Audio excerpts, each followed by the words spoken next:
When I see Malayalam films like 2018 and Manjumal Boys, I wonder why we can't make our own Kannada films based on real life stories. We got so many of them. There's MNV Gowda, a data scientist and an avid Kannada film buff living in Germany. MNV Gowda's honest reaction comes in response to the question of whether the modern day Kannada viewer is slightly dismayed with the current state of things. I don't like comparing Kannada with other industries, he says. And if Kannada films can manage to please their fans first, it's more than sufficient for now. That Kannada cinema is currently at the crossroads of change and metamorphosis has been a topic of water cooler conversations for a while now. Many like MNV Gowda believe that the year 2022 was a game-changing period for the industry, which boasted major hits like KGF Chapter 2, Kantara and 777 Charlie.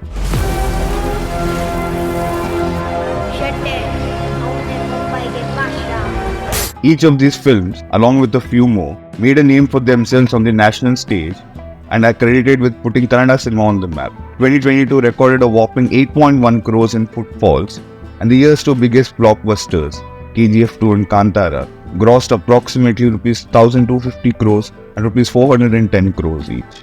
These were and still remain unprecedented and almost unattainable feats, but the stage seems set for the Kannada film industry to capitalize and really announce itself. Producers, distributors, and marquee stars from other industries were suddenly interested in collaborations, and crossovers became a norm overnight. Ready, 4, 3, 1, 2! However, in 2023, the Kannada film industry trod a different path and welcomed a wide array of debutant talents who brought their intimate and idiosyncratic stories like Orchestra Mysuru, Daredevil Mustafa, Hostel Hudugaru Bekagiddare, Charan and Tagaru Palya to the fore. In the same vein, beckoned the trusted voices of Hemant M. Rao and Rakshit Shetty with their two-part pining love story Saptasagarada Acheyello.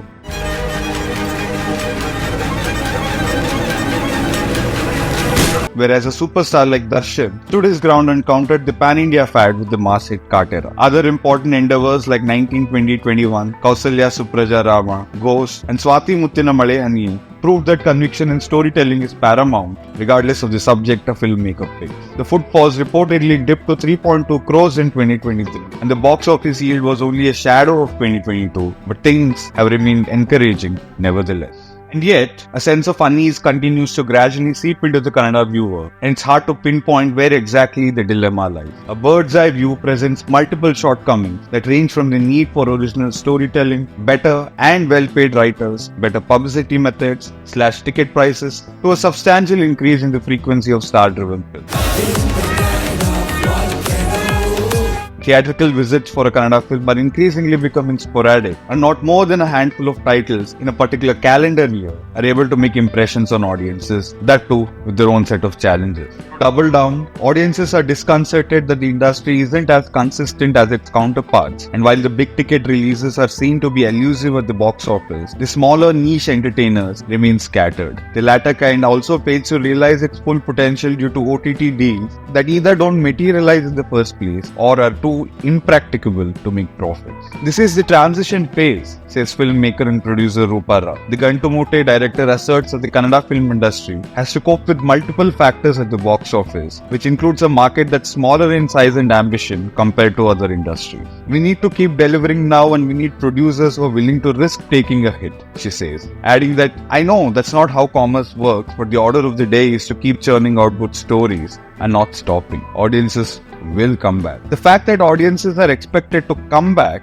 suggests something very interesting. Well-known film critic and journalist Vivek MV notes that the laurels of the KGFs and the Kantaras are already beginning to seem like a distant memory, meaning that the industry is yet to crack that formula for longevity. Vivek MV says that the industry seems keen only on giving a big experience with every movie, and when some of those big films fail to work, the impact ends up being huge, he adds. At this point, however, the growing thought of assurance among Kannada film patrons is that the future of the industry lies not in the blockbuster, but the small and mid-budget films, the ones that Malayalam cinema prides itself on. On that front, Kannada cinema isn't lackluster by any means, and as pointed out already, the past 12 to 18 months have brought enterprising voices into view. So what limits these films from scoring at the box office? Is it just the market size and the lack of sufficient footfalls? Or does the problem lie in something more fundamental then? The issue concerns lack of publicity, says producer and distributor Karthik Gowda. If a film like Blink is reaching audiences after it has been removed from theaters, then there's definitely a problem with the way films are being promoted. We cannot blame audiences because as an industry, we're still using traditional methods of publicity. Producers today must be ready to invest the right amount of money in promoting their films, and that too through the right channels. Karthik Gowda admits that his own production house KRG Studio might have misstepped a couple of times in spreading the word about their films, but the bigger concern lies in the lack of exchange of ideas in the Kannada film. It seems that everyone's alienated from one another and there's a sense of inhibition in sharing ideas. A lot of producers are misguided about how things work, but we must come together and help one another, he says, adding that a strong union framework is required to address all the existing gaps. But while peripheral issues like marketing take their own course to ingrain themselves in the ecosystem, what the Kannada film seeks out primarily today is an onus on a solid script. Hey!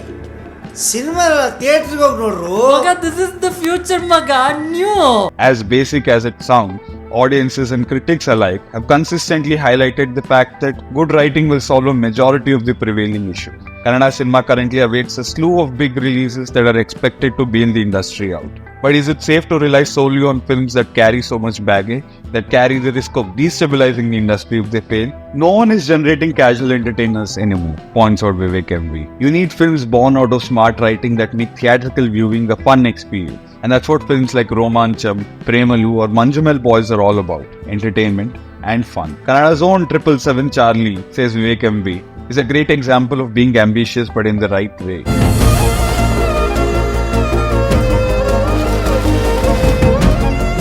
We have seen films with animals, but here, the makers took that extra step to extract a performance out of the dog. Specific genres too, says Vivek MV, have been underutilized in Kannada cinema. Both Hostel Hudugaru Bekagiddare and Daredevil Mustafa, which emerged as two of the best of 2023, could well be classified as vibe movies which feature colleges as backdrops and refreshingly young cast ensembles. Strong doses of humor help these films stand apart from the rest, and if anything, their success does suggest that genres like comedy, romance, coming of age, etc. have a great scope of making cinema accessible once again. The general idea is to keep giving the audience something new, original, out of the box, irrespective of the stardom factor, says Vivek MV. But these specificities aside, the thumb rule for success as of 2024 shall be originality, and both in conception and execution, especially when it is about winning back the confidence or the faith of the audience. And faith, quite indeed, is the operative word here. There was a big backlash in the 1990s against remake films being made in Kannada, says popular film writer S. Prasad. The next 10-15 years produced hits out of these remakes and the industry was happy, he adds. But what he didn't recognize though is that the audience was losing faith because of no originality. Rupa Rao concurs by saying that stories rooted in a specific place and time always have the commercial value that a filmmaker looks for.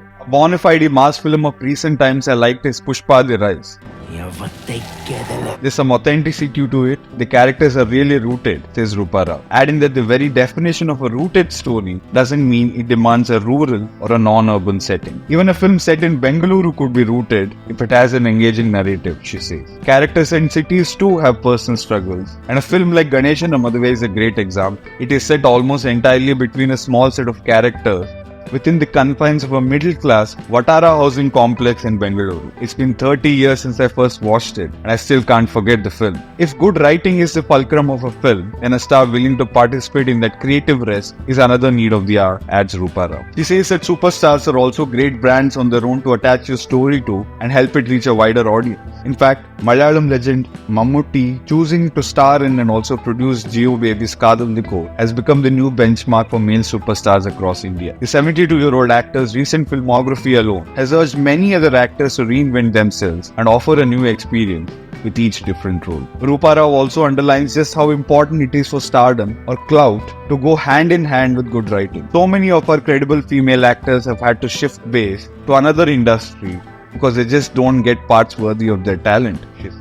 On the other hand, MNV Gowda opines that the definition of today's superstar has changed drastically compared to even a decade or two ago. Today, Kannada cinema needs more superstars who have mass appeal, but also have the appetite to try something new, he says. Other popular names such as Telugu actor Nani, Malayalam's Fahad Fasal, and Kannada's own Rakshit Shetty, among many others, are reckoned to be the torchbearers of this evolving idea of a superstar. Present-day star doesn't lure audiences simply with their trademarks, the dance moves, the action, the punchlines, but instead with a kind of gamble that not only enthralls the masses but also satiates the cineasts. Although this synergy is heavily lopsided, female stars like Nayanthara, Samantha, Alia Bhatt, Deepika Padukone, Sai Pallavi and several others have matched toe-to-toe with their male counterparts and proven that all it takes is a good film to elicit interest. Another important trait of the present-day star is to spot new talent. Vivek MV reminds that rocking star Yash rose to fame in the 2000s largely because he worked with several new filmmakers who were either making their debuts or were not more than a film or two old.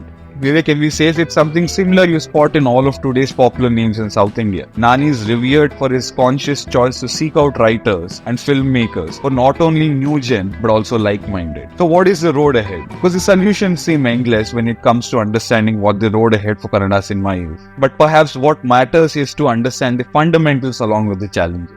It's extremely difficult today for new actors to establish themselves, feels Vivek MV, because it is that difficult to regain the trust of the audience. Kannada films today compete not just amongst themselves but with practically every other film industry, making it that much more difficult to turn heads towards them. One reckons that as a start, if the big stars should return to the big screens more often and also encourage a new form of storytelling, the change could be employed faster and more efficient. The idea that a superstar must take lots of time between two films must change because the situation is different here, says Vivek MV. Well, here's manifesting that our cinema halls are back to being at their bustling best in 2024.